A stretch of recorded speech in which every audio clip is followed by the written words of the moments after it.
మన తెలంగాణ మహారాష్ట్ర బార్డర్ లో దట్టమైన అడవిలో మహాభారతంలోని భీముడు హిడింబి నిజంగా నివసించిన ఒక గుహ ఉంది. దీన్నే ఇక్కడ ఉన్న ఆదివాసులు కప్లై బల్లి దేవాలయం అని పిలుస్తున్నారు. ఈ గుహ స్టార్టింగ్ లో చిన్నగా కనిపించింది, కానీ లోపలికి వెళితే చాలా పెద్దగా ఉంది. అండ్ లోపల చాలా దారులు కనిపిస్తున్నాయి. వెళ్లే దారిలో మాకు మైసమ్మ తల్లి విగ్రహం, భీముని విగ్రహం, భీముని ధ్యాన మందిరం, ఇంకా భీముడు హిడింబి పెళ్లి చేసుకున్న పెళ్లి మండపం కనిపించింది.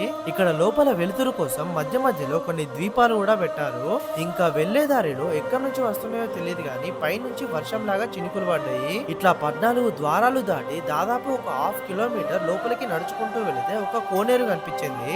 ఈ కోనేరు నీటితోటే ఇక్కడ ఉన్న ఆదివాసులు వారి దేవుళ్ళ విగ్రహాలకి అభిషేకం చేయడానికి, నైవేద్యం తయారు చేయడానికి వాడతారంట. దీని పక్కనే ఇక్కడికి వచ్చిన భక్తులు స్నానం చేయడానికి ఇంకొక కోనేరు కూడా ఉంది. నిజంగా ఇందులోకి వెళ్లి స్నానం చేస్తే నా జన్మ ధన్యమైనట్టు అనిపించింది. లైఫ్ లో ఫస్ట్ టైం ఒక డిఫరెంట్ ఎక్స్పీరియన్స్ అయింది. అయితే ఈ హిడింబి దేవినే కప్లైబల్లి అమ్మవారని, ఈ హిడింబి దేవి ఈ గుహలో ఒక మార్గం నుంచి దగ్గరలో ఉన్న శంకర్లొద్దికి వెళ్లిపోయిందని ఇక్కడ వాళ్ళు చెప్తున్నారు. నిజంగా మన తెలంగాణలో ఇలాంటి ఒక హిస్టారికల్ ప్లేస్ ఉందంటే నమ్మలేకపోతున్నా. ఒకవేళ మీ చుట్టుపక్కల ఇలాంటి ఒక హిస్టారికల్ ప్లేస్ ఉంటే కామెంట్ చేయండి. ఇంకా ఇలాంటి వీడియోస్ కోసం నన్ను ఫాలో అవ్వండి.